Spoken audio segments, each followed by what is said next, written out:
The one he sits on. Welcome back to the morning show on XL7 TV. It's time for This Week in Real Estate with Mr. Bob Zadora. How's Bobby Z? I'm good. Peachy. Peachy. I'm fine. That's the term that makes it a when they say I'm fine. How you feel? I'm fine. And she knows. Well, okay, I think she thinks I'm fibbing when I say what's that. really fibbing? Yeah. Fibbing? Maybe I'm fibbing when I say I'm fine. But questions are, and we'll get started right off on this, with the devastation at Briarcliff and the damages throughout the area. Yeah. What's going to happen to the rental market? Ooh. We were already short of rentals. I was going to say that didn't change. Obviously, that part of the market's going to stay tight and probably tighter. You'll probably see more trailers and RVs popping up in places, where people will get an RV and put it on their property and be there as things are getting done. I think that's probably.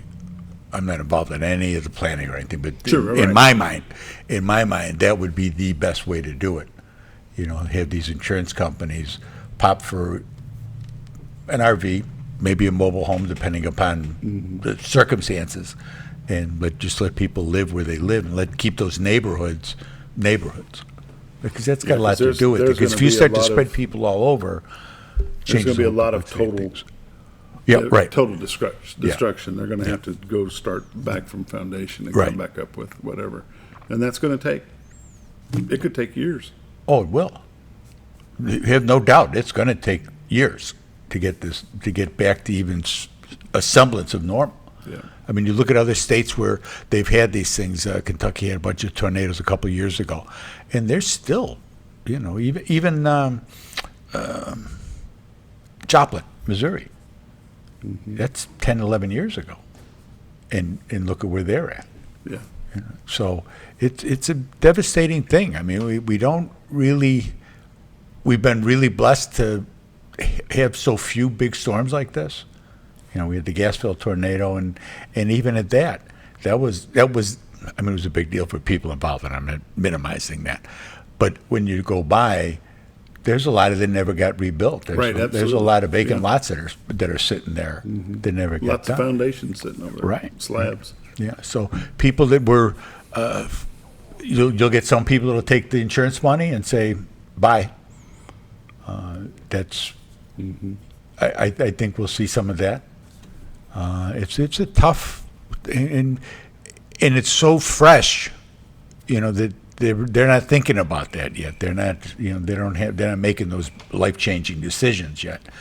And they're going to have to sit down with their families and, okay, what are we going to do? How old are the kids? Where are they at in their school system? Yeah, what's the plan? What's the best thing for them? Is seventh grade a good time to really be yanking somebody out of school and putting them in a new place to try to acclimate and make new friends and everything? Or do we rough it out for 2 more years? Maybe you go to a different high school. I mean, these are all life-changing decisions, obviously, and things that can be, you pray on them and you hope for the best. You hope you make the right decisions when you're going forward. It's only been a week. Has there been any effect onto the real estate market? We had a client who was on the market, and they've got a lot of damage, and they were like, we're just going to come off because we don't know what's going to happen with the insurance company. We don't know, what are we going to do? So, and I think we'll see quite a bit of that, of homes that were up there in the area, because it's a pretty big swath. It's not just Briarcliff. It covers a pretty big area, where they're going to have to sit and figure out what's going to be the best situation for us. Where are we best, what's next in the plan. And you saw that when Hurricane Sandy hit New York and New Jersey. There were a lot of people that took the money and they bailed, and that's what happened in the Carolinas. So many of those people moved to the Carolinas because it's a nicer area, and a lot of people had vacation there and stuff, and the prices there just blew up. And that's why we're getting more people from the east working their way to this more into the center of the country because of the price factors and stuff. So it's a big deal. I mean, the insurance companies are going to take another big hit. not as big as they take them in, Florida and California and things like that. But and it'll just get tighter and tighter with them. I had an issue with my insurance and with the roof, and a guy from another state who came in and said, "Oh no, it's only this and this." I couldn't they wouldn't even give me my deductible. I was like, okay, fine. Got to get a roof anyway, so we put a new roof on it. And then when they were stripping the roof, there was more damage up there. And it's just fix it, just keep moving forward. We're not going to stop this thing in the middle, especially the way it's been raining. Yeah. And just go forward and get it done. So Brandon Rep, roofing, the best. He's done all my houses. So. What's going on in the real estate world right now?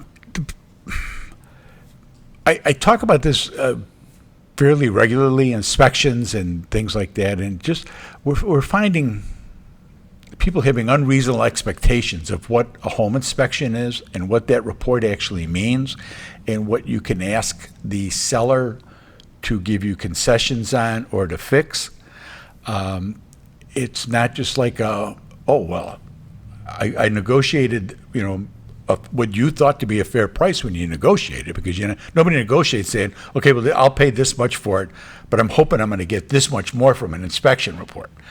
And the inspection report comes in, and there's some stuff on there generally. I mean, the inspection report is to point out things that are structural, that are safety issues, that are major things. It's not there to say that you got a 10-year-old refrigerator that you don't like the color of. It's not there. It's telling you how much life is left in the roof. It's telling you how old the appliances are. But if they work, they work. I mean, you can't tell somebody, I want a new hot water heater because that one's 15 years old. Turn the faucet on. Is it still getting hot? It's still getting hot. Then it still works. I mean, you got to expect a certain amount of, you're going to change. I tell people you buy in 85% of the house. The other 15% you're going to personalize anyway. So you're going to change the flooring. You're going to make it, you were going to change those cabinets. You were going to put in stainless appliances, or you hate stainless appliances, and you're going to put in black or white, whatever the case may be. But you can't, yeah. Oh yeah, I remember. But you can't really expect that seller to do your redecorating for you.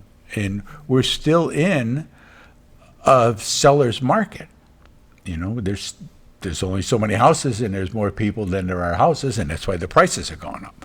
So you can't come in and say, well, I want you to put a new roof on the house. It sheds water. It's okay. So you need to know that you probably got 10 years left on it. Put a little bit of money away every year, knowing that that's going to happen. Pray for hail. Pray that you got a good insurance company.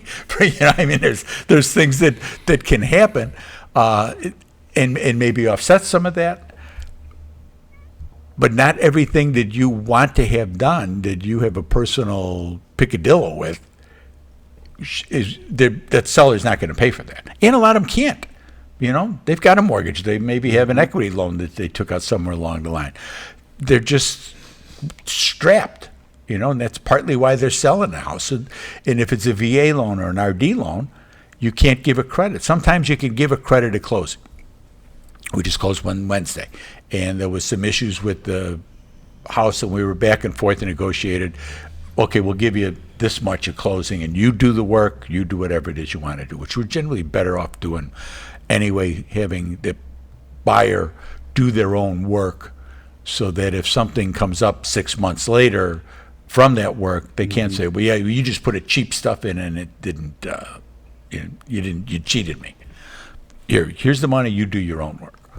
And then we'll get them, or we'll go in the house, we're going to list the house again later, 5 years from now, people's life changed and they're going to go, and we'll go in there, and I'll walk through and I'll go, that was supposed to get fixed. Because I knew. I go, oh, well, yeah. I says, well, you got the money for that. So let's get these, ground faults or whatever it was that I noticed.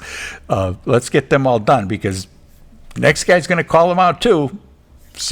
those are kind of Hang on, interesting. pay later. Except when you already paid for it. Yeah, you were paid for it. You're going to And you should have now. got it then, because it was probably a little cheaper to get it done then than it is now. That $1,500 you got is now $1,800, $1,900, depending upon what it is.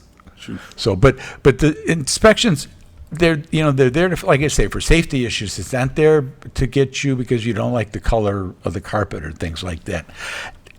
That's not a good bailout point. We stopped taking earnest money, and I think that was a bad thing statewide. I mean, people generally got it back without a lot of struggle, and it was a bookkeeping nightmare for some of the agencies. But when you got a little skin in the game, you're a little more apt to try to negotiate something and try to fix what you perceive as issues. And half the time the seller doesn't know what the issues are. Who crawls around in their crawl space and sees that there's a leak from the shower or something? Like, nobody does. We're a cracked rafter upstairs. Very, very rare is a person who goes up and checks their own house out on a regular basis. So, so we negotiate things like that. This is what we do. It's not just drive people around and collect a big fancy check, and people have no idea of the amount of effort and work that goes into getting these deals done. Let's take a look at your numbers. This week in real estate, there were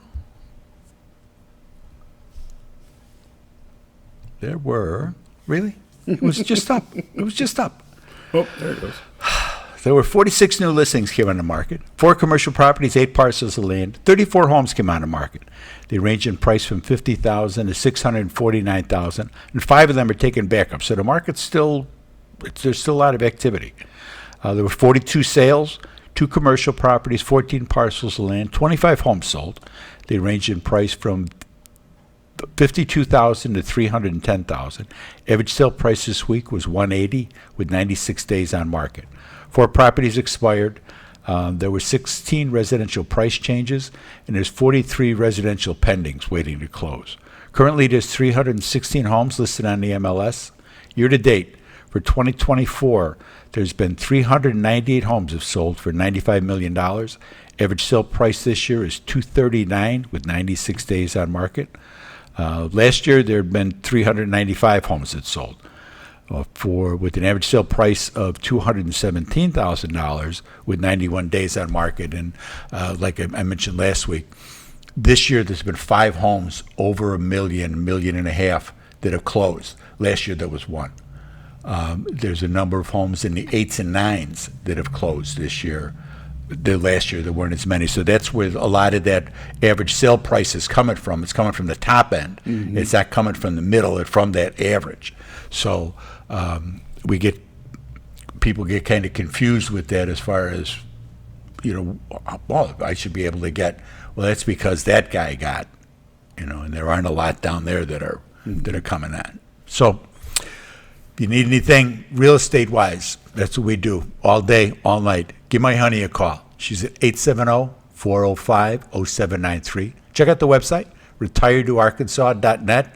Myself, Linda, Jason, Darlene Clark, Sam McMaster, we're Reese Tubbs, the legendary Reese Tubbs. We're all here to help you out and help you out with all your real estate needs. Whether you're buying or selling, you have questions, give us a call and we can help you out. There you go. It's been This Week in Real Estate with Bob Zador. 870-405-0793 is the number. Retiredtoarkansas.net is our website. Have a great day. We'll be back in just a moment.